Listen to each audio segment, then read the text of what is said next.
시간이 되었으므로 2023년 4월 12일 수요일 아침 예배를 시작하겠습니다. 다 같이 주의 기도로 시작합니다. 하늘에 계신 우리 아버지여, 이름이 거룩히 여김을 받으시오며 나라가 임하옵시며 뜻이 하늘에서 이루어진 것 같이 땅에서도 이루어지이다. 오늘날 우리에게 일용할 양식을 주시옵고 우리가 우리에게 죄 지은 자를 사하여 준 것 같이 우리의 죄를 사하여 주시옵고 우리를 시험에 들게 하지 마시옵고 다만 악에서 구하옵소서. 나라와 권세와 영광이 아버지께 영원히 있사옵나이다. 아멘. 거룩하시고 자비로우신 하나님 아버지, 오늘도 우리에게 새로운 하루를 허락하셔서 진심으로 감사드립니다.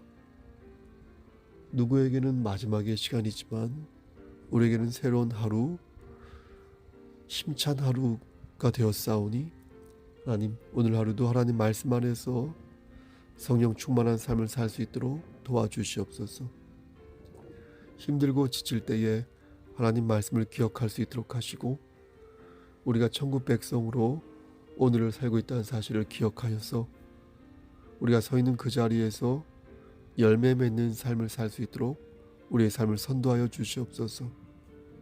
죄를 지었을 때 절망하거나 포기하지 말고 다시 무릎 꿇고 자복하여 회개할 수 있도록 하시고 예수 그리스도의 은혜를 붙잡고 다시금 독수리의 날갯짓을 할 수 있도록 성령 하나님, 우리의 마음을 늘 주관하여 주시옵소서. 하나님만 바라볼 수 있도록 우리의 삶이 그쪽으로 나아갈 수 있도록 주여 우리의 삶을 선도하여 주시옵소서. 심신이 연약한 우리의 지체들 위해 기도합니다. 저들의 세포를 건강하게 만들어 주시고 저들의 오장육부를 지켜주시고 저들의 정신 또한 그리스도의 평강으로 늘 채워져서 참 기쁨과 참 소망을 누리며 사는 자 될 수 있도록 주의 은총 베풀어 주시옵소서. 우리 교회가 구원의 방주로서의 역할을 잘 감당할 수 있도록 끝까지 함께 하시고 아무도 나고자 되지 아니하도록 그들의 영혼을 끝까지 지켜주시옵소서. 모든 말씀 예수 그리스도인 받들어 감사하며 기도드렸사옵나이다. 아멘. 하나님 말씀 디모데후서 3장 12절에서 17절 말씀입니다.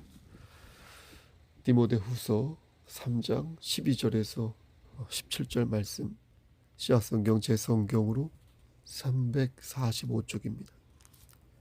12절, 무릇 그리스도 예수 안에서 경건하게 살고자 하는 자는 박해를 받으리라. 악한 사람들과 속이는 자들은 더욱 악하여져서 속이기도 하고 속기도 하나니, 그러나 너는 배우고 확신한 일에 거하라. 너는 내가 누구에게서 배운 것을 알며 또 어려서부터 성경을 알았나니 성경은 능히 너로 하여금 그리스도 예수 안에 있는 믿음으로 말미암아 구원에 이르는 지혜가 있게 하느니라. 모든 성경은 하나님의 감동으로 된 것으로 교훈과 책망과 바르게 함과 의로 교육하기에 유익하니 이는 하나님의 사람으로 온전하게 하며 모든 선한 일을 행할 능력을 갖추게 하려 함이라. 아멘. 하나님 이 말씀을 들어 사용하여 주시옵소서. 예수님의 이름으로 기도하였습니다. 아멘. 오늘 본문 중에서 12절 말씀을 읽을 때마다 눈에 밟히는 글자가 하나 있는데요. 그것은 바로 무릇이라는 단어입니다. 무릇이란 대체로 헤아려 생각한다라는 부사어인데 비슷한 말로 방금 말씀드린 것처럼 대체로 혹은 일반적으로라는 말이 있습니다. 제가 이 무릇이란 단어에 자꾸 눈이 가는 이유는 왜 이 단어가 여기에 사용됐는지 궁금해서입니다. 영어 성경을 보면 그냥 예, 그러니까 yes 이렇게 기록되어 있는데 대체 어떤 것에 대해서 yes, 그렇다고 말하고 있는 것인지 좀 아리송한 것입니다. 정리하면, 많이 말씀드리지도 않았지만 벌써 정리하면 우리말 성경에는 무릇, 대체로 라고 쓰여 있고 영어 성경에는 네, 그렇습니다 라고 쓰여 있는데 대체 뭐가 일반적이고 뭐가 그렇다는 것인지 그게 곱씹게 된다는 것입니다. 우선 그리스도 예수 안에서 경건하게 살고자 하는 자들은 박해를 받는다 이렇게 말씀하였으니 이게 일반적으로 무릇 그렇다는 것일 테고, 다음으로 앞에 9절 11절 있죠. 우리 읽지 않았지만 앞에 9절 11절에서 바울이 말하기를 복음을 선포하는 가운데 수없이 많은 고난과 핍박을 당하였지만 그 가운데에서 하나님의 보호하심과 인도하심이 있었음을 확신하고 있으니 있다 이런 말씀이 있거든요. 그러니까 그 말씀에 대해서 맞다, 그렇다, 그렇게 앞에 말씀에 대해 반응을 한 뒤에 그리고 그리스도 안에서 경건하게 살 때 핍박을 받을 것이다 라고 한 번 더 강조한 것이라 여겨집니다. 너무 복잡하게 말씀드린 것 같은데요. 이것도 정리하면 12절 말씀은 두 개를 동시에 인정하고 있는 것입니다. 하나는 그리스도 예수 안에서 경건하게 살면 핍박을 받는 것이다, 받을 것이다, 이것을 인정하는 것이고요. 나머지 하나는 그럼에도 불구하고 하나님의 보호하심과 인도하심이 있다, 예스, 이렇게 인정하고 있는 것입니다. 그럼 우리는 어떤 사람에게 어떤 식으로 핍박을 받을까요? 13절 말씀을 보면 우리와 반대편에 있는 사람들에게 속임을 당하는 그런 식으로 핍박을 받는다고 말씀합니다. 우리와 반대편에 있다는 것은 어떻습니까? 경건함과 거리가 멀다는 것이겠죠. 성경은 그들을 악한 사람과 속이는 사람이라고 표현하고 있는데요. 이들은 말씀드린 것처럼 경건하게 사는 사람들과는 거리가 먼 사람들이라 하겠습니다. 그런데 13절 말씀을 가만히 보면 이들은 더욱 악해진다 이렇게 말씀합니다. 더욱 악해진다.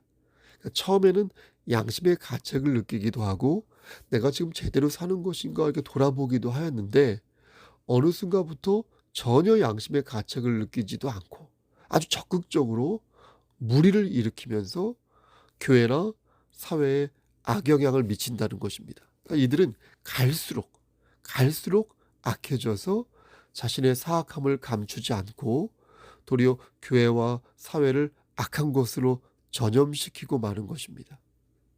여러분 어쩌다가 이렇게 된 것일까요? 저들이 누가 봐도 정상이 아니에요. 누가 봐도 범죄입니다. 근데 왜 그들은 득달같이 사이비를 지키려 하는 것일까요?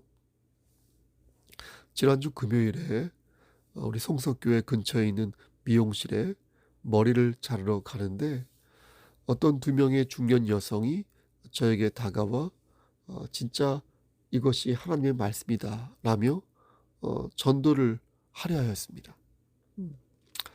6월절 이렇게 전단지를 들고 있는 것을 보니까 하나님의 교회 같아서 제가 머리 예약도 했고 12시에 또 딱히 그분들과 이렇게 부닥치고 싶지 않아서 그냥 이렇게 웃으며 지나가려고 했는데 마침 제가 미용실에 놓으려고 했던 우리 송석교회 주보를 그분들이 보았는지 저에게 먼저 시비를 거는 것입니다.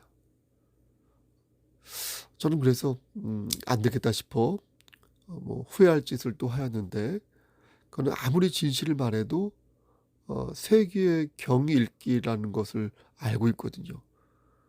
그래서 지나보면 후회하는데 그래도 안 되겠다 싶어서 저는 그분들에게 물었습니다. 신명기 16장 16절 말씀을 제가 모르는 바가 아닙니다. 거기에 무교절과 77절과 초막절을 지키라고 나와 있죠. 그런데 기성교회는 그걸 지키지 않으니 잘못됐다는 말이죠. 그럼 제가 한 가지만 얘기할 테니 한번 들어보시고 답을 한번 해보십시오. 제 말을 끊지 마시고 들어주시면 저도 아주머니들의 두 분의 말을 제가 듣도록 하겠습니다. 아셨죠? 이렇게 말했습니다. 그리고 저는 그 두 분에게 이렇게 말을 했습니다. 송석교회가 구약의 무교절, 그러니까 6월절이죠. 6월절, 77절, 초막절 이 세 가지를 지키지 않은 이유는, 기성교회가 이것을 지키지 않은 이유는 예수 그리스도께서 위 세 가지 절기를 모두 갱신하였다고 믿기 때문입니다. 그래서 송석교회는 예수 그리스도의 구속을 근거로 6월절은 부활절로 드리고 77절은 성령 강림주일로 드리고 초막절은 추수감사주일로 드립니다. 송석교회를 포함한 기성교회가요. 그래서 전 계속해서 말을 이었습니다. 자, 두 분 여기까지 많이 들어보셨지요? 아마 두 분은 기성교회에서 이렇게 말할 것이니 준비를 하라고 교육을 받았을 것입니다. 그럼 제가 이렇게 묻겠죠. 이단 종파 하나님의 교회는 왜 성경에 나오는 대로 유월절과 칠칠절과 초막절을 지키지 않습니까? 출애굽기 12장에 나오는 것처럼 어린 양을 잡아 피를 좌우 문설주와 임방에 바르고 그 밤에 그 고기를 불에 구워 무교병과 쓴 나물과 함께 여러분들은 왜 먹지 않는 것입니까? 그리고 허리에 띠를 띠고 발에 신을 신고 손에 지팡이를 잡고 급히 먹으라고 말씀하였는데 왜 이단 종파 하나님의 교회는 그 말씀대로 절기를 지키지 아니하는 것입니까? 말씀대로 절기를 지킨다고 하면서 왜 그대로 하지 않죠? 제가 이렇게 말하면 여기 계신 두 분은 저에게 이렇게 말하겠죠. 그건 예수 그리스도로 인하여 의식이 다수화되었다고요. 맞죠? 그럼 우리는 안 되고 하나님의 교회는 되는 이유가 무엇입니까? 당신들이나 우리나 성경 말씀에 나와 있는 문자 그대로 지키는 것이 아닌데 뭐가 다른 것입니까? 그러니까 아주머니들 절기 가지고 시비를 걸지 마십시오. 아주머니들이나 저나 문자적으로 성경을 따르지 않으며 어찌됐든 간에 예수 그리스도라는 근거로 각각의 논리를 지금 펼치고 있으니까요. 그런데 아십니까? 이단 종파 하나님의 교회가 정말로 치명적인 문제가 무엇인지 알고 있습니까? 그것은 진리를 호도하고 거짓된 영을 그리스도로 섬기고 있다는 것입니다. 아주머니들은 유월절을 가지고 시비를 걸고 있지만 정작 안상홍과 장길자를 하나님의 반열 위에 올려놓고 망령되는 행동을 하고 있으니 그게 바로 성령 하나님을 근심되게 하는 망령된 행동인 것입니다. 만약 끝까지 회개하지 않고 돌아오지 않는다면 외람된 말씀이지만 두 분은 국률의 그릇이 아닌 하나님의 진노를 받는 진노의 그릇이 될 것입니다. 자, 얘기해 보십시오. 제가 할 말은 다 했습니다. 이제 두 분의 얘기를 듣겠습니다. 그런데 안상홍과 장길자 얘기는 하지 마십시오. 저는 두 사람이 하나님이라고 생각하지 않으니까요. 그들은 하나님의 진노를 받을 것이고 그들을 믿는 이단 종파 하나님의 교회의 신도들도 하나님의 진노를 받을 것이라고 저는 믿으니까요. 그러니 그 부분을 가지고 저를 설득하려고는 하지 마십시오. 그 외에 다른 얘기가 있습니까? 라고 장황하게 얘기했습니다. 늘 느끼는 거지만 이렇게 퍼붓고 나면 그때도 그랬지만 마음이 썩 좋지 않았습니다. 벽에다 대고 말을 하는 것 같고요. 괜히 혼자서 힘 빼는 것 같아서 기분이 시답지 않습니다.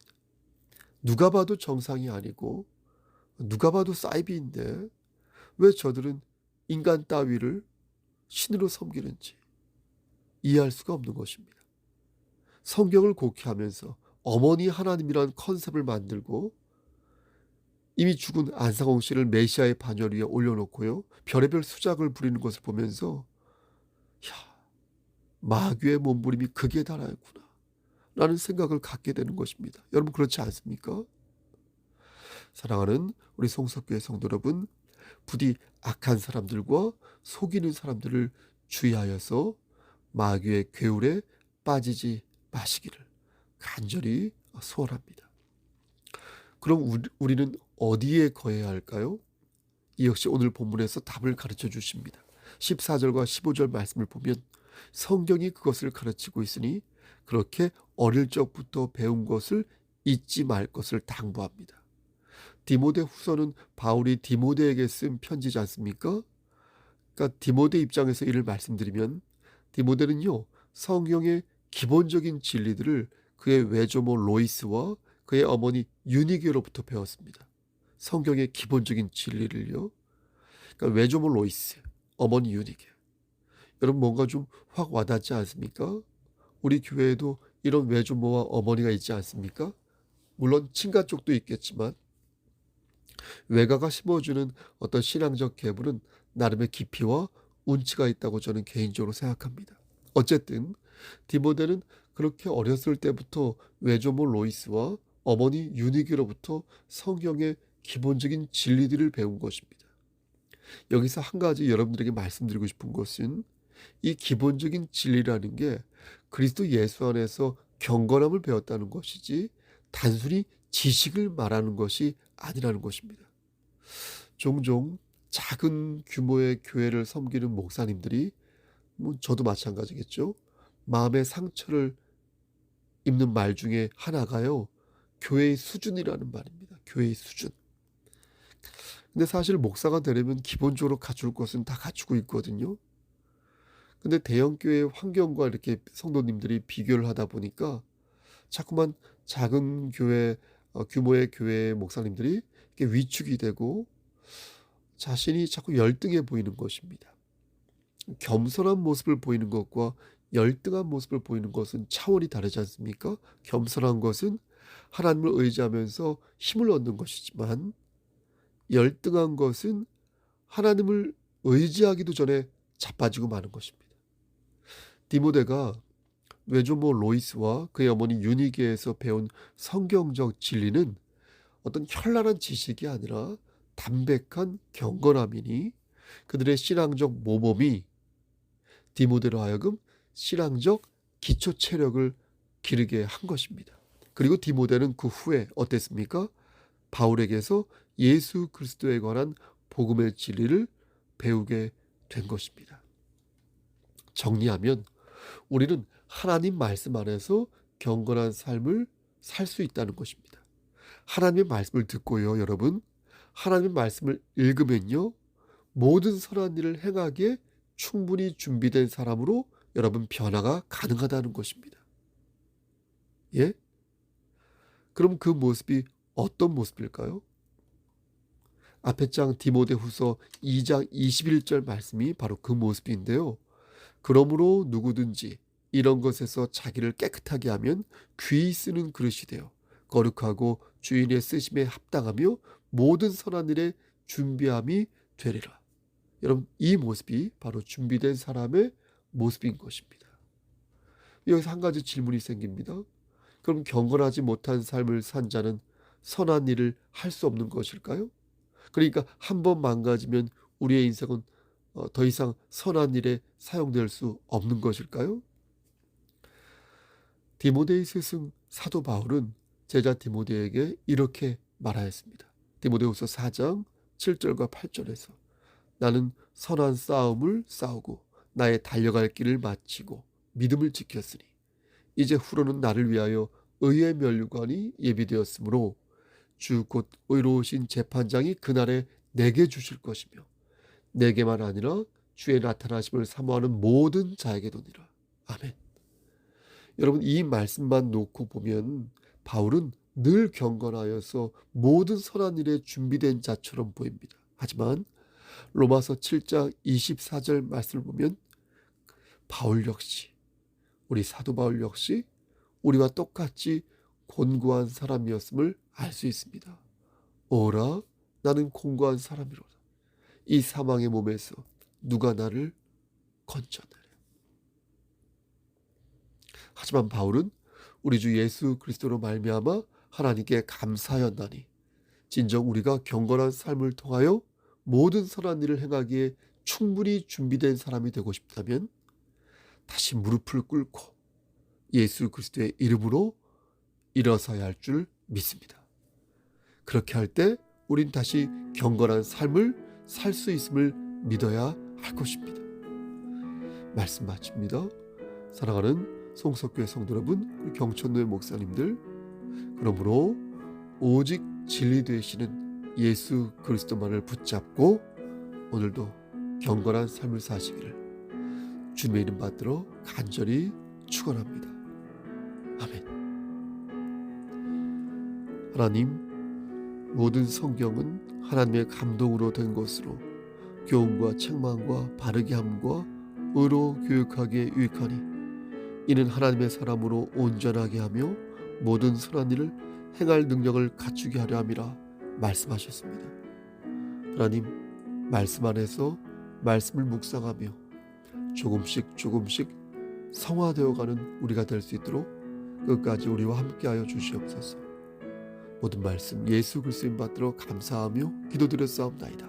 아멘. 이제는 우리를 죄에서 구속하여 주신 우리 구주 예수 그리스도의 은혜와 아버지 하나님의 만극하신 사랑하심과 성령 하나님의 교통하시고 인도하시는 모든 역사하심이 하나님 말씀 안에서 오직 진리 되시는 예수 그리스도만을 붙잡고 오늘도 우리가 서 있는 자리에서 예수의 향기를 바라기를 소원하는 여기 모인 성도와 그들의 가정과 이 제단과 이 나라 위에 하나님의 사랑하심이 세세토록 함께 계실지어다. 아멘.